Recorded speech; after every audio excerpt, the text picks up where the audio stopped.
After discussing how earthquakes may affect structural masonry, you might be wondering how an earthquake could affect historic buildings. After this lecture, you will understand why it is important to conserve the monumental values of historic buildings in Groningen. We will have a look at those values and consider how to choose adequate, monument-compatible and durable interventions to prevent earthquake damage. In making our built heritage and monuments earthquake-proof, just strengthening is not enough. If done in an inconsiderate way, it could even have the opposite effect. Furthermore, the interventions and intervention technology always need to be in balance with design and cultural value of the objects. Intervention should respect the monumental values. In a moment, I will explain what monumental values are. First, let's consider how important monumental buildings are for us. In the past, our ancestors already took into account that they should provide extra support to make their most important buildings survive and to protect them against decay or collapse.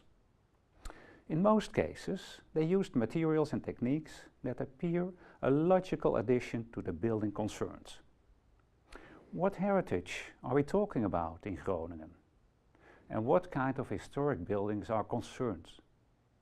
Heritage ranges from city houses, farmhouses and manors to railway stations and churches. And cultural heritage is much broader than just a single building. In order to deal with earthquakes, monuments and historic buildings need a lot more attention than ordinary buildings. They also need a special way of protection. Let's now have a look at what monumental values are and see why they need attention. The whole of design, construction technology and cultural value are the main components of the monumental value of an historic building. Art and craftsmanship, as well as history and age, also contribute to that value. For example, in heritage buildings, we may encounter important values which go beyond normal real estate value. These values may concern the building itself, as I just described, but can also be attributed to elements like mural paintings. These can be of importance because of their artistic qualities and age, but also because of the materials and techniques used to achieve them. Location and setting in the landscape can contribute to the monumental values as well. Several aspects may be involved where monumental values are concerned. Think of form and design, for example, or materials and substance, use and function, tradition and workmanship. And other aspects are location and setting, and spirit and feeling, and finally, the artistic and historic dimension. So, how can monumental values get lost?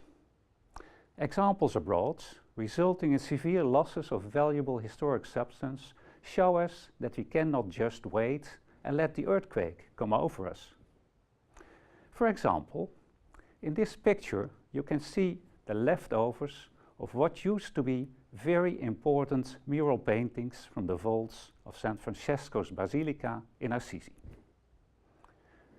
However, strengthening with the use of incompatible materials and techniques can also result in enormous damage to monumental buildings. As shown in this image, where the third floor collapsed due to the new concrete roof.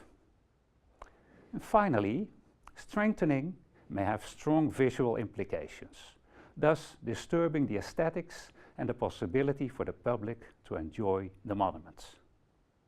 Before intervening in historic buildings with monumental values, these values need to be assessed.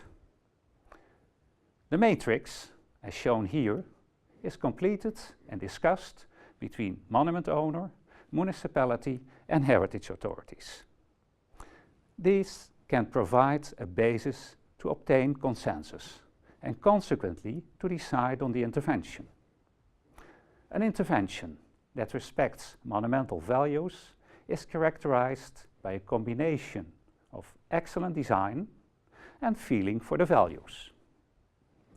When we want to intervene, it is of course also necessary to first know if a crack or deformation is due to an earthquake or perhaps to other causes. We have to analyze and perhaps monitor the damage, as otherwise the intervention strategy might turn out to be wrong. Sometimes measures taken are quite far-reaching, like in this historic farmhouse in Groningen. Interventions should be monument-friendly and discreet. They should not be invasive. By the way, they can also be temporary. But be aware that also temporary solutions should do justice to the monument and allow the public to fully enjoy this monument. It is important to document the current state of conservation and to monitor the damage development, observe and measure the changes in damage, such as a crack or deformation, just after a new event.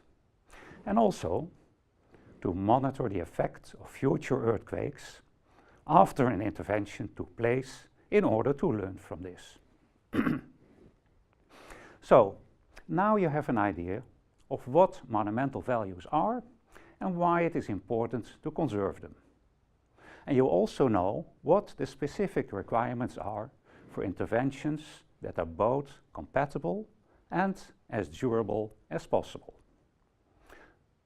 Thank you for your attention.